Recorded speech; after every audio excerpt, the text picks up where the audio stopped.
wax on, wax off arm drag, anticipating her gripping and then trying to intercept that and arm drag off of there. And now we're going to work a little bit on some of the same skills, but from the ground. So what I mentioned before, I use the arm drag a lot from butterfly guard, and that's one of the more common areas that you're going to see it. So first things first is your body positioning. So when I play butterfly guard, if you're able to do this, then this is the way that I would play it. I generally have my toes pointed out, feet gripping on the ground, and then my hands would be in front of the line of my feet. So if I have the line of my feet here, my hands are going to be in front. You can do this if you don't have the flexibility or the mobility to get your legs closer to your hips, but I would prefer this if you're able to, because I don't want, if she grabs my ankles, now I'm trying to come back from behind. She already has the grips that she wants. For her to grab my ankles now, she has to get through my hands. So my hands have a little bit of a lead to control the grips and catch her hands before she gets to my legs. Same thing with the gi on, it would be the same idea, except with the gi I would pull the pants legs up slightly, which is kind of a cheat, but I want to have like short pants, like up to my shin, so they have less to grip on, because if they can grab the pants way at the bottom, generally somebody very strong can control my legs really well like that. No gi, you don't have that same problem. But the idea is that if you can keep your legs behind your hands, you're much better off. I'm also tucking my chin, looking in the center of the chest, and I have my elbows around my knees. I don't want to be in too much, and I'm not outside of my knees because this limits my movement, but I'm either on top of or slightly in on my knees. Whether hands up or hands down, I don't think that matters too much. Generally, I have palms facing the person. The reason my chin is slightly tucked is because I want to have a stiff neck, so that if she does snatch my neck and starts pulling me down, I can resist by pulling back. My whole spine makes a solid unit. If my head is loose and she catches my neck, I'm going to have to fight her hands off and snap myself back up. So I try to keep a little bit of stiffness in my neck and my spine from here, feet behind my hands. My toes are like this so that I can push backwards or I can pull forwards easily. Now, number one, if she reaches for my ankle, the first thing I'm doing is I'm catching the wrist. And when you catch, it's not a gentle grip and then a pull, it's a snap. So I want to snap, I'm snapping like this, so that when I arm drag, it's a snapping motion, almost like I'm slapping. What's that? That's why I never grab you with this arm. Yeah, because she's got a bad shoulder, so when I snap this one up, it hurts her shoulder. I don't mean it. But also, I can't defend it. Yeah, she can't. Exactly. Well, now they know your secret. That's okay. Yeah. Give me plenty. So I'm doing snappy, almost like I'm slapping her hand away from me, right? I know I'm giving welts, but it's a snappy motion. I'll try to do it gentler, but I'm snapping, and it's the same thing here. I'm snapping. What I mentioned from the feet about catching behind the armpit, there's two different ideas here. If I catch behind the armpit and I kick the knee out, I can get a chest to shoulder connection very, very easily.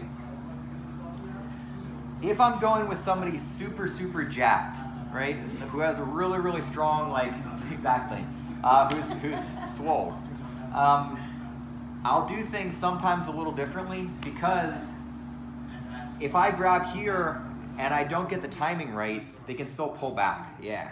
So with them, sometimes I'll bow the elbow out extra so that I get a stronger arm drag. So it's somebody jacked, I'll usually bow the elbow out so I get a stronger pull for my arm drag, and it's also harder for her to pull back off of this. If it's somebody normal size, I'll usually grab in the armpit, because now I have a better bite on their body and I can pull them forward off balance better. So step one is I'm here and I'm anticipating the grip, and I'm slapping the wrist and going behind the armpit or the elbow and bowing the elbow out. On the other side, my foot is kicking her knee out because I want to be able to pull her forward off her base, and I want to make her fall into a hole so she can't get her base back. If I just arm drag here, then what ends up happening is she's going to use her other hand to push and pull her arm back, and I won't be able to take the back and do the things that I want to do. So if she scoots back just a little bit, if we go again and I catch here, when I kick the knee out, it keeps her base spread wide. So just so you can see, if we take this angle, this foot is pressing her knees open wide, which makes her fall forward like this. And then I have this grip here, which allows me to pull and move myself around her. So half of it's me pulling her forward off balance, the other half is me moving my body around her. So when I go 1, 2, 3 here. This leg scoots my hips. So my foot is pulling and dropping down like this. More flexibility stuff. If you can't do that, it's okay. You can push and start to turn like that. Or you can keep your foot on the thigh and then just work your way around however you want to. But if you can, this kind of motion here, and then I go for a seatbelt grip, and then I start working for back control. So part 1, if we're playing this kind of game and I'm keeping my hands in this zone, anticipating the missiles, if I feel her reach for my leg, that's great. I snap and kick at the same time, pulling off balance. From here, my foot is dragging as I slide around. I don't let go of the arm until I absolutely have to. Here, seatbelt grip, and then I'll start doing what I need to do to take the back. That's setup number 1. So I have, if she tries to get control of my ankles, no problem. In the gi, sometimes people will grab the knees. That's even better. If she tries to grab my knees, if she gets through my hands, then I'll kick off and do it. But most of the time, I can get her hands before she can get to my knees, which allows me to kick and arm drag and take the back again. Third problem, if she, in the gi, people can grab your lapel or they can grab behind your head. No gi, they're mostly just gonna grab behind your head. So if she grabs behind my head, that's where I'm doing this palm up one and trying to anticipate. Here, down, kick, and then same thing, scooting out and working to take the back.